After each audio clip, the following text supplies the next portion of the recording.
Now we have confirmation of some of the details of North Korean leader Kim Jong-un's summit with Russian President Vladimir Putin. As many had expected, it will take place on Thursday, April 25th in Vladivostok. For more, let's connect to our Ji-won, who's on the phone for us. So Ji-won, give us the details. Mark, the Kremlin has officially confirmed when and where Kim Jong-un will be meeting with Vladimir Putin. Like you said, Reuters reported that Russia's presidential aide Yuri Ushakov told reporters Tuesday that the summit will be held in Vladivostok on Thursday.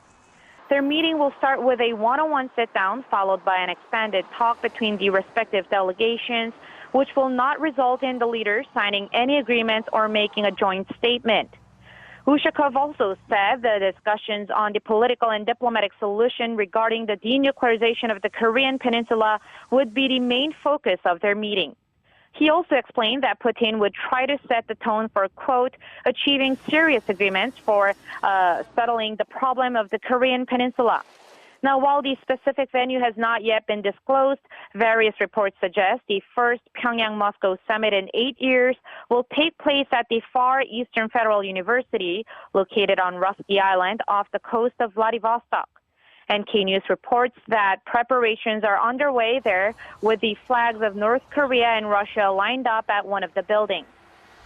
And Ji-won, we also hear that the North Korean leader Kim Jong-un is already on his way and he's traveling to Russia in his heavily fortified train. Yes, Mark, the North Korean Central News Agency reported earlier today that Kim had left for Russia on his train early this morning. The report listed the delegates accompanying Kim, including Pyongyang's top diplomat Lee Yong-ho, Vice Foreign Minister Choi Sun-hee, as well as Oh Soo-yong, chairman of the regime's budget committee. Now, one thing to notice here is that we did not see Kim Yong-chol, vice chairman of the ruling Workers' Party Central Committee, and Kim Jong-un's wife Lee Seol-ju on the list. Now, Russia's local media reports that Kim is expected to arrive in Vladivostok between 4 and 5 p.m. today, which would be 3 to 4 p.m. for us here in Korea. Now, according to Russian and Japanese media, Kim will tour around places that his father had visited 8 years ago and possibly visit the world-renowned Mariinsky Theater, a public aquarium, and Russia's Pacific Fleet headquarters. He's then expected to head back home on Friday. Now, meanwhile, preparations seem to be still underway as a plane that departed from Pyongyang last night arrived in Vladivostok very early this morning.